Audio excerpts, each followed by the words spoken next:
Welcome to the Business of Therapy podcast, where we're ditching the blank slate mentality and giving therapists full permission to show up authentically online and chase their dream six-figure private practice.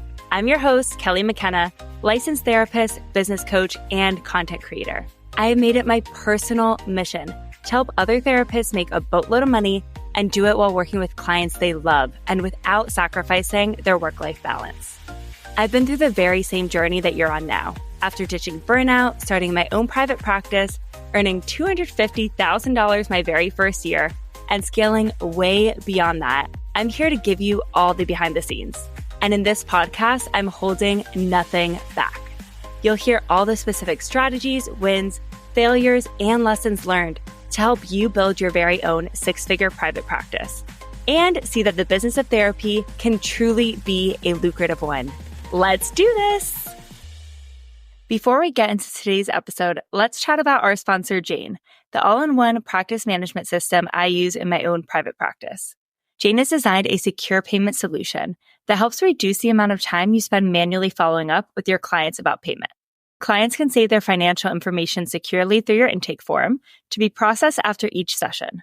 Reminders can also be sent for any outstanding fees they might owe. To see how Jane can help your clients pay on time, head to the show notes to book a personalized demo. And when you're ready to get started, use the code Kelly2month for a 2-month grace period. Hello. I'm really excited for today's podcast episode because it is a little bit different than the ones that we usually do. Today, I'm going to be speaking with Rachel Sleeper. She is a Private Practice Academy alumni and an anxiety therapist based out of Montana. And what I think is really unique about her story is that she enrolled in PPA and started her Instagram while she was still in grad school, and then immediately went into private practice after graduation as a pre-licensed therapist. And I think that this is just a really helpful episode in terms of understanding that, one, that's something that you're allowed to do depending on your state and licensure, and two, really seeing that this does not need to mean that like you can't have success or that your success will be slower or that you even really need to do anything much differently than a fully licensed therapist in terms of marketing, your rate, your expectations for yourself. Rachel had incredible success. Just 3 or 4 months after starting her private practice, she had gotten 16 private pay clients from Instagram with less than 3,000 followers and has just absolutely been crushing it. So let's dive into today's episode where we're going to be sharing more about the strategy that it took for her to get there, the mindset issues that she had to work through on her way, some surprise benefits from networking, and what you can do to implement some of these things and really grow your own practice with Instagram as well. Welcome, Rachel. I'm so excited to have you on the podcast today. I'm excited to be here. Tell folks a little bit about like who you are, the types of clients you see, where you practice. So I am based in Montana, and my, handle on Instagram is Anxiety Therapist Rachel, because I knew really early on that's really what I wanted to focus on with my caseload. And so what's been so fun with Instagram and marketing is actually learning how to use the specific words to find the right kinds of anxiety clients that I really love working with. And so right now, like my whole bio is about people pleasing, it's been that way from day one. But I've noticed, especially in the past few months, that conflict avoidance has been a big part of the clients that I really love working with. And so I've been able to start tweaking my content towards that. And I've actually had the most viral reels of ever in the past 3 weeks since doing that. I love that so much. It's so cool to see how you can continue to refine, even if you're not completely changing your niche and just getting more and more specific with the folks you're working with. Oh, yeah. Well, and it's the fun part of the game of the algorithm of okay, I'm talking to all these clients about setting boundaries, about overthinking, about how to communicate what they want to communicate without being a villain. How do I translate that to a 5-second reel? And the trial and error process of that has become more and more enjoyable as time has gone on, because it just feels easier and easier, from pulling things from clients and thinking about themes that I've been working on in sessions, and then also wondering who are the people that I want to work with next? Yeah. I think that's so cool. I love that you mentioned that you referred to it as a game, because I think that that's when you've like kind of officially made it in entrepreneurship in some way. In the beginning, I think it feels so hard. It does not feel like a game at all when you're like working through the scaries of just like showing up.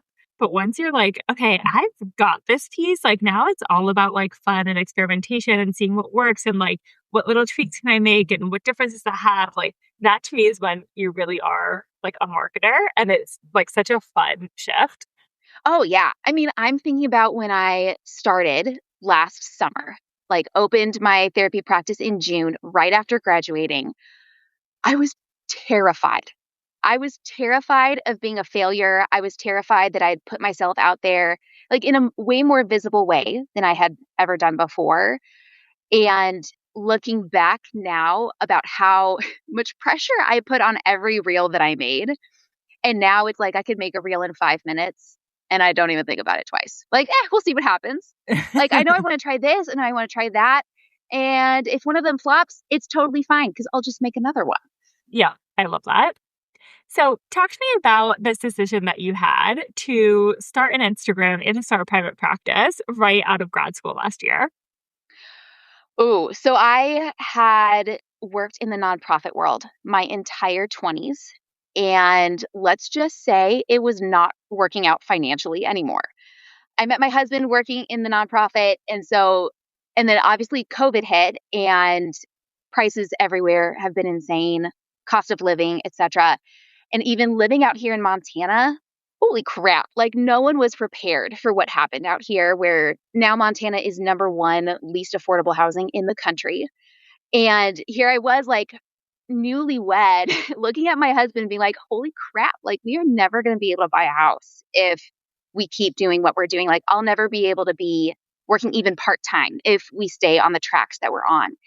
But I knew I love working with people and I wanted to keep caring for people in a more clinical way than what I had been doing.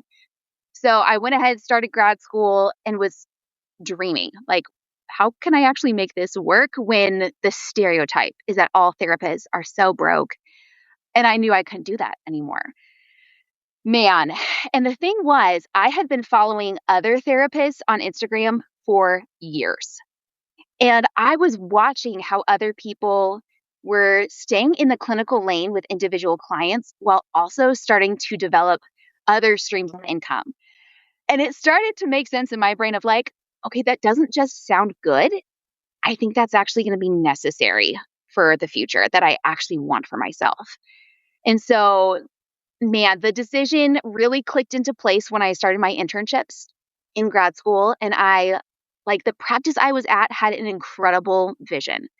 But then the logistics of it were not working out, in my opinion. And so, I remember when they first talked to me about working there full-time post-graduation, and I was offered a job there. I was going to get paid $50 a session with no benefits. And I realized I was actually going to lose so much money if I took that job. And at that point, I realized I just have to do it. I have to go into private practice. I don't know what else I'm doing. And because these other therapists on Instagram looked like they actually liked their lives, I was convinced, I'll be honest. Yeah. It sounds like when you went back to school, you kind of knew in the back of your head that maybe private practice is going to be like where you wanted to end up. Did you know, like when you were researching graduate programs and stuff, that like you would be able to start a private practice in Montana straight out of grad school? Or I suspected it, but I definitely had to do more research because every state is different. And even like the program I was in was hybrid. And also Montana is an interesting place. We only have 2 MSW programs in the entire state. And so I was hearing from my classmates from all over the country, like, oh, I can't do that. I'm in California. I'm in New York. Like, here are my post-graduation plans. Here are my options. This is what I'm doing. And yet I wasn't the only person in my cohort who was really interested in going into private practice. Then I started noticing that some of the therapists that I was following on Instagram and that I trusted were pre-licensed. And that's when my brain started to realize like, this is actually totally possible out here in Montana. So I'm going to do it. I don't know how, but I'm going to do it. What was the scariest part for you of starting from scratch? Like the logistics, the marketing, the clinical skills, the mindset of it? The scariest part was definitely my own fear of failure. And it was the funny thing where, like, juggling everything my last semester was a total beast. Do not recommend when I look back. And yet at the same time, I actually got so much confidence as I was juggling, like starting to build my practice, working on my Instagram, working on the business licenses and all of that. And what I got so much confidence from was just having the roadmap that I learned from PPA. All of a sudden, it wasn't the big, vague, I have to start a business and I don't know what I'm doing. It was a very clear cut, you need to do this, then you need to do that. And this is how you do this. And like I didn't know what an EIN was. And then you had a lesson on it. And I was like, oh, okay, I need that. And then it took just a couple minutes to actually get. And I can just imagine how I would have like wandered around in circles on Google otherwise, trying to figure out what my next step was, all of that. And so it streamlined the process so much and gave me so much confidence of, okay, if I can get this Instagram running, if I can get my ads going, if I can start, networking exactly like how Kelly taught me to do, I'm going to be okay. And lo and behold, that was true. Very true for me. Before we get into the results, I want to talk about this like fear of failure a little bit more. Did you have like another job in place after graduation, or were you kind of like, all of my eggs are in this basket, like I'm going all in from the jump? I decided to go all in from the jump. I knew that if I risked everything, I would give it everything. I will be totally transparent that my husband had a commission job at the time. So that was also terrifying of like, we have no idea, like his income can fluctuate so much. This might be the stupidest thing I've ever done. But we had built up a little safety, like a little emergency savings account to just kind of hold us over because we knew it was going to take time. And then I had a little side gig, like cleaning houses, like for Airbnbs. And that was it. That was all I had. And so I really did have to give it everything. Did you know I have a totally free 1-hour training that thousands of therapists just like you have attended, where I'll teach you how to market and grow your private practice on Instagram? Sign up at the link in the show notes. I'm sharing how I earned $250,000 my first year in private practice with private pay clients from Instagram, and how you can do it too. Learning to showcase your expertise and market your private practice on social media will help you increase your income, reduce your caseload, and help thousands of people with their mental health online. Head to the show notes and register now. I think that fear of failure can be like super, super motivating sometimes when we let it. Obviously, if your finances don't allow, I'm not like recommending people don't, take care of themselves. But, I think that when we decide like, no, this is going to work no matter what, right? Like maybe it'll take a little more time. Maybe I'll have to clean more houses, whatever. But like, I'm going to find a way to do this because this is like plan A, B, and C. I think that can be so, so, so empowering. How do you think that like shifted how you showed up in your marketing and in your networking and just like building your business at the beginning? I acted like failure wasn't going to be an option, even though it was in my brain. I had a checklist of like every week, this is how many posts I'm going to do. This is how many networking calls I'm going to try to make. Like, this is the number of networking events I'm going to try to go to. And having the clarity of like, I can't control when the intro calls are going to get scheduled or how many come in, but I can control what I can do to cause those things to happen. And so I had to totally change how I set goals for myself in that season and learn how to make them as focused on my accomplishments rather than the actual outcomes. And that took a lot of mental shifting, especially right out of grad school when you have a syllabus, you know exactly what you need to do to get the grade. You know exactly what to do to meet all of the requirements. And then all of a sudden in private practice, it was just a wide open field of all of your options. And so I made it a point to pick which ones I was really going to prioritize over the summer. And every week I kept doing those things and it has panned out. So I acted like I was going to be a success, even though I was afraid that I wouldn't be. It sounds like Instagram and networking were the two like this is where I'm going to focus my marketing efforts. Is that right? Yes. Cool. And you started your practice in June. You had 1,900 Instagram followers at the time. Were you scared with like all the messaging that floats around about the summer slump of like, this is the worst time to be starting a private practice? I said that exact phrase so many times last summer. I'm like, even when other people would ask me like, oh, how's it going? And I remember in the month of June last year, I made a grand total of $2,000. And I was like, okay, something is working, but this is going to have to pick up the pace. This is the worst time ever.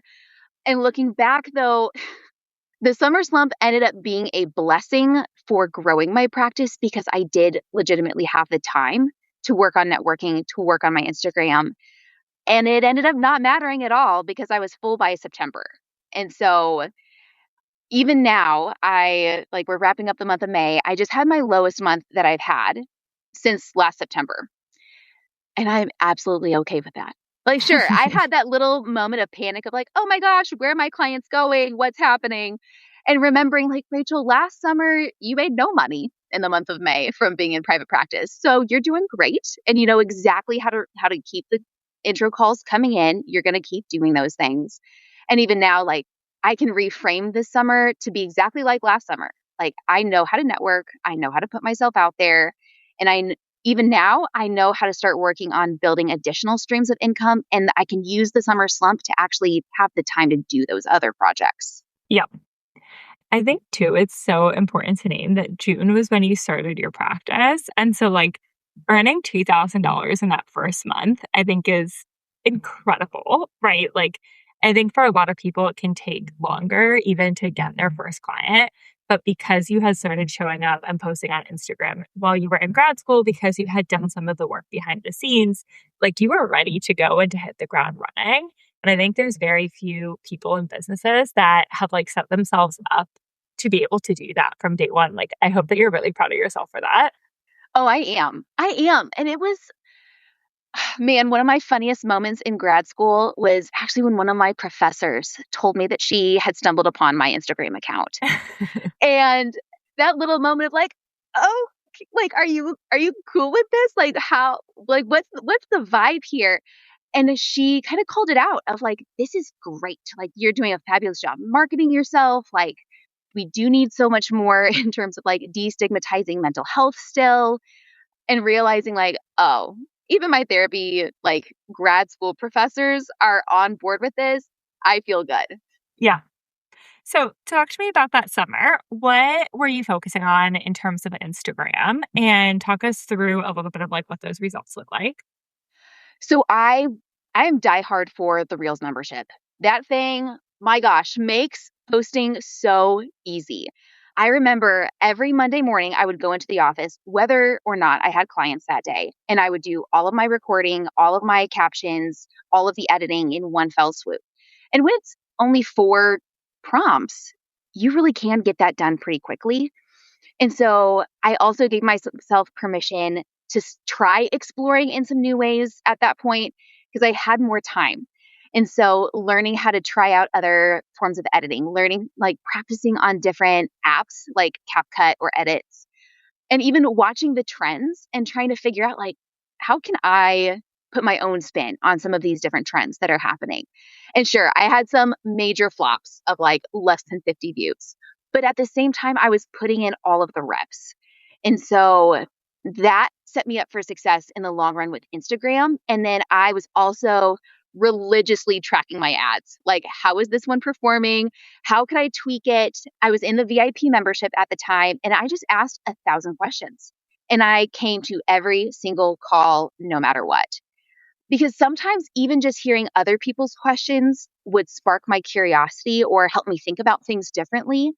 And again, going from grad school and like working at a large nonprofit to all of a sudden being in private practice, I did feel lonely of like, oh my gosh, where has everybody gone?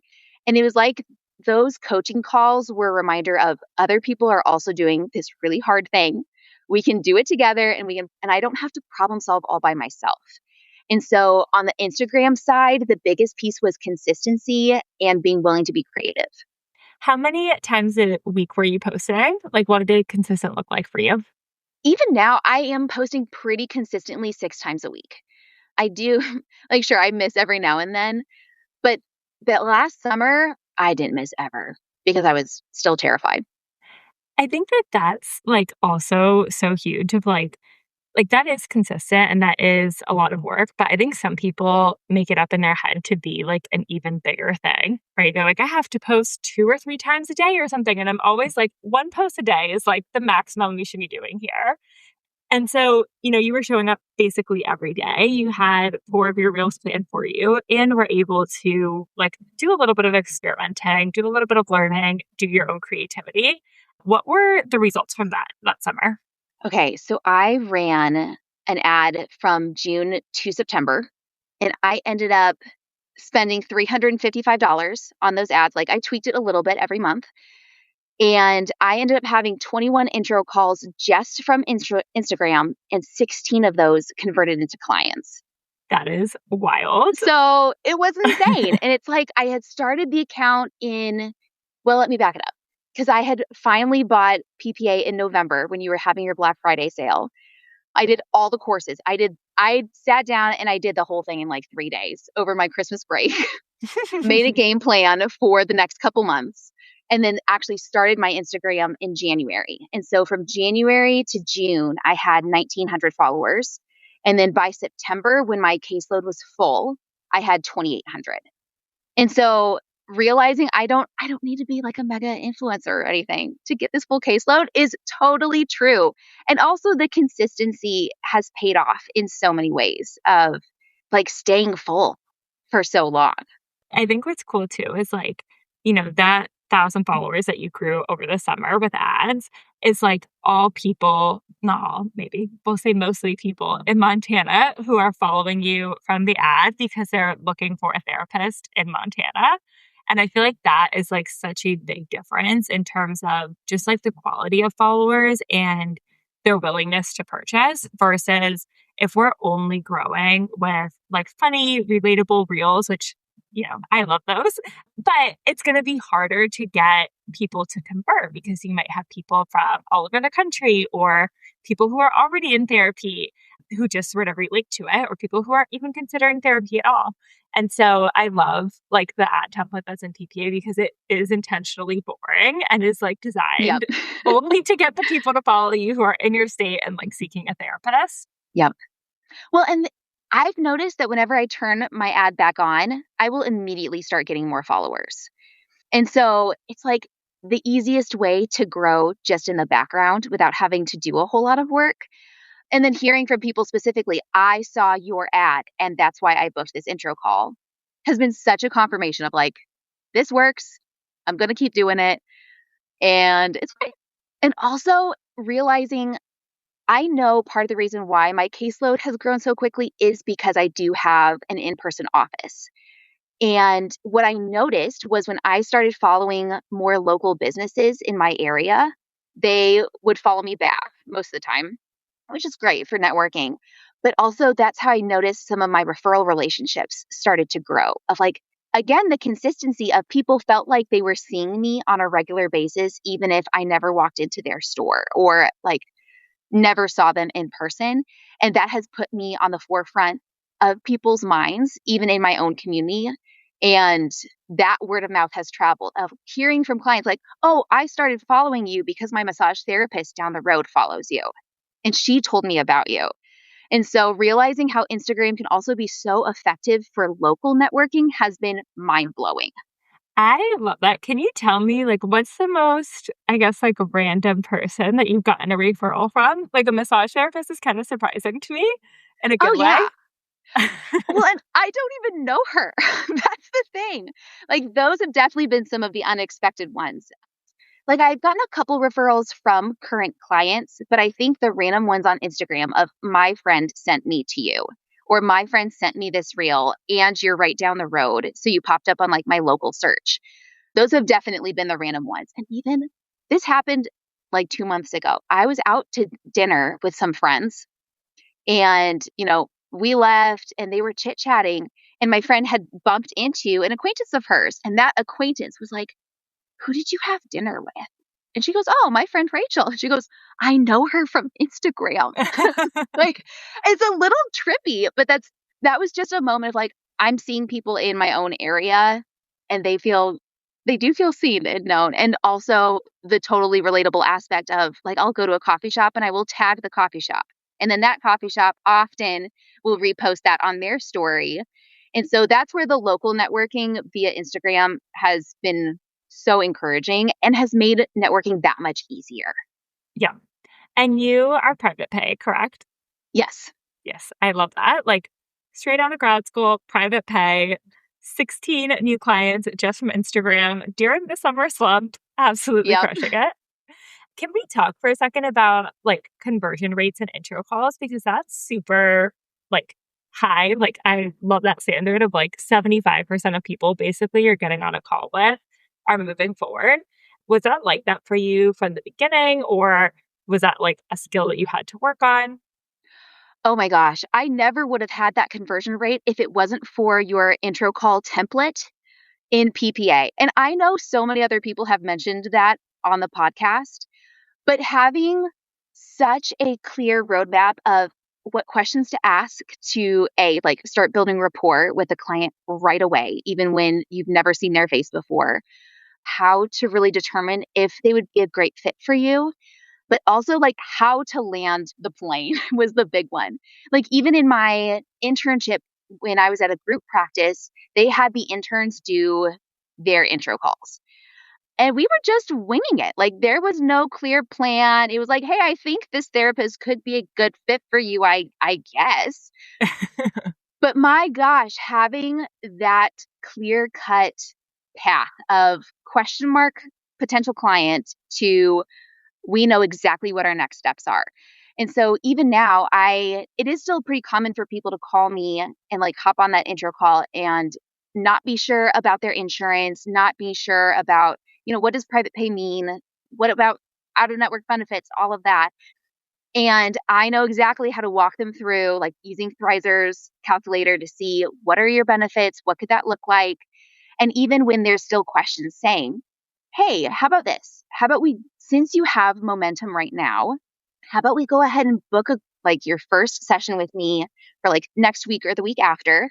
And that'll give you some time to do the research that you might need to do for your out of network benefits, but also gives you a deadline so that you keep up the momentum that you currently have. And that has worked so well, so well. And it gives everybody so much clarity of like what the next steps are in a way that I never have had for intro calls in the past. I love that way that you like phrase it with momentum too. And it also like makes it an easier next step for them of like, if they go and investigate and they decide they want to cancel the appointment, that's super easy to do versus assuming that they're not going to be able to make it work. They have to go investigate. They then have to decide if they're going to do it or not. Then they have to reach out to you and schedule a time again. And I think that just like adds barrier after barrier after barrier. Oh, yeah. And then it's the tension too of like, I will end every call with somebody who would like to move forward by scheduling their first session if they're a good fit client. And no matter what, if they're a bad client or if I really do want them as a client, I will also tell them like, if your insurance doesn't work out or like we can't make this work, because I do offer sliding scale when I think it's really important. And I will tell them, I will help you find a therapist. And I have also gotten referrals from therapists that I have ended up referring people to because like as therapists, we have that insider network of like the different Facebook groups, etc. And then the clients also feel so cared for because finding a therapist is so stupid hard. And realizing like, oh, I actually did find a therapist even recently who specializes in chronic illness. And that's not my specialty. And being able to connect with her and send a really perfect fit referral towards her was a great way for me to network, but also for that client to feel really cared for. And so it's a win no matter what. I love that. It like really puts the client's needs above yours, but it does like always come back to you too. It does. And if I was in a client's shoes, that's what I would want to. Yeah, for sure. Talk to me about like that networking and like community support piece a little bit. Oh man, I was not prepared for how lonely private practice could feel. And that's where networking, I feel like, has come in to like save the day of being able to connect with not only other therapists, but also other like solopreneurs. So like I've attended a ton of networking events just in my area, which has been helpful for meeting other people who know what it's like to be a solo business owner. And even the hilarious referrals that can come from that of like, hey guys, I'm looking for an accountant because I have no idea what I'm doing. Who are your local recommendations? But also having people to really commiserate with of the highs and the lows.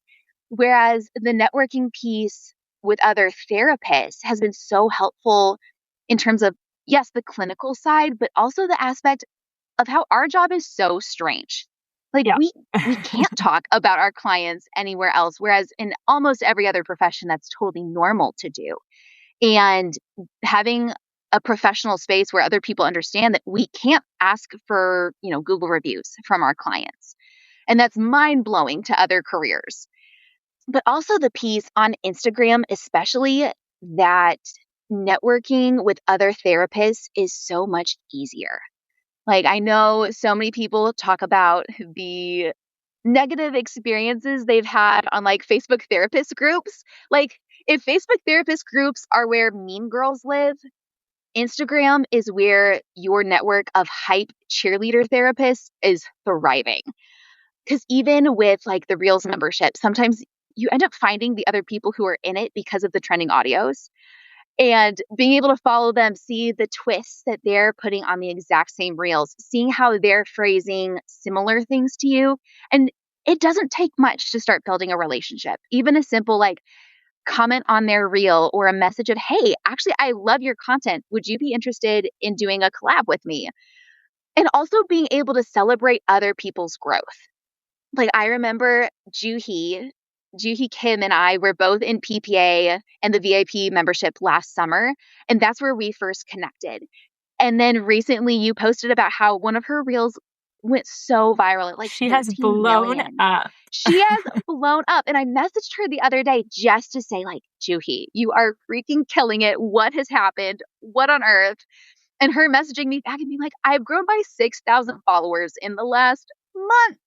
Like, it's so great. It is so fun. And also being able to see how other people like frame their specialties, like the EMDR therapists on Instagram are freaking amazing.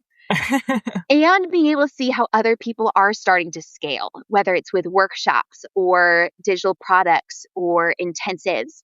And so I feel like I'm starting to see other people who are also at their beginning stages at the same time as me start to expand has been so exciting and also so encouraging of like, this is what consistency can get you in not actually a lot of time. So it's really helped with that sense of like the loneliness in private practice, but also the intimidation that can come from being on social media. I love that. Maybe this is a good place to sort of wrap up. You've been in private practice for about a year now, full for like 9-ish months. What is next for you? Like, where do you hope to take the practice after this? Gosh, well, clinically, I think I'm going to finish my hours by the end of the year. So that alone is so exciting. But I also know it really is time to start scaling in earnest because I've been looking into all these different options, but I have been focusing more this past year on the clinical side. And so right now I'm really looking forward to leaning into brand partnerships. I'm going to be doing coaching actually with Dr. Carrie Jackson, another PPA Yay! alumni, over the summer with her. I just took Jennifer Ann's permission to post course. So she's another Yeah. PPA alumni. And I bought that just because she is so fun.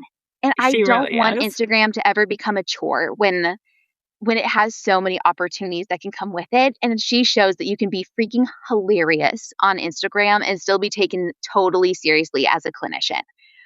So I'm looking forward to some of those things. And even like I built a course this past spring, but I don't actually know really how to market it because it is a different skill set than marketing for one-on-one therapy clients. And so I'm really looking forward to a couple different projects over the next year. And so I have so much hope for my future career because of Instagram instead of the burnout that I so consistently hear that therapists are known for. So I have I have a lot of excitement for my own next steps. I love that. I think too, once you're at this place where you're like, okay, my caseload is full, my revenue is stable, like I don't need any of these things to work immediately. I can focus on like trying different types of content, like more advanced editing that might appeal to brands. I can start to pitch. I can, maybe launch a freebie and then launch the course. And you kind of have this room in this experiment to play because it really is sort of building out like a whole second business again. And we have some advantage of like, you have an Instagram in place now, you have a community in place, but it's really cool to sort of like let yourself be a beginner at something and like learn a fun new way that you can earn income too. Well, and not to mention that I can afford to do all these things. Like, I lived for so long in financial crisis mode, working in the nonprofit world, not being able to dream too far.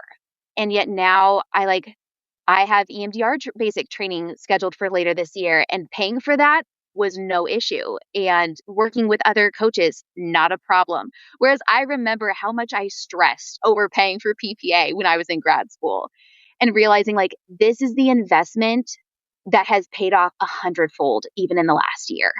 Yep. Literally, which is really crazy, actually. Quite literally. Yes. All right. Thank you so much, Rachel. Remind folks where they can find you on Instagram. I'm anxiety therapist Rachel, and I'm based out of Montana. All right. Thanks. A year from today, what would your dream private practice look like? Would you spend less time chasing claims or only working with clients who value your skill set? What if you had more time for yourself? Alma empowers you to confidently accept insurance through easy credentialing, enhanced reimbursement rates, and guaranteed payment within 2 weeks of each session. Your dream practice is closer than you think. A year from today starts now at helloalma.com/Kelly. That's helloalma.com/Kelly to get started with your first 2 months free. Thanks for hanging out with me today. My goal with this podcast is to help as many therapists as possible. So if you found this episode helpful, would you please do me a huge favor and leave a 5-star review wherever you're listening to this? As a thank you, every month I'm gifting one lucky reviewer a free month of done-for-you Reels ideas inside of my Reels membership. I'll see you here next Wednesday and talk to you soon.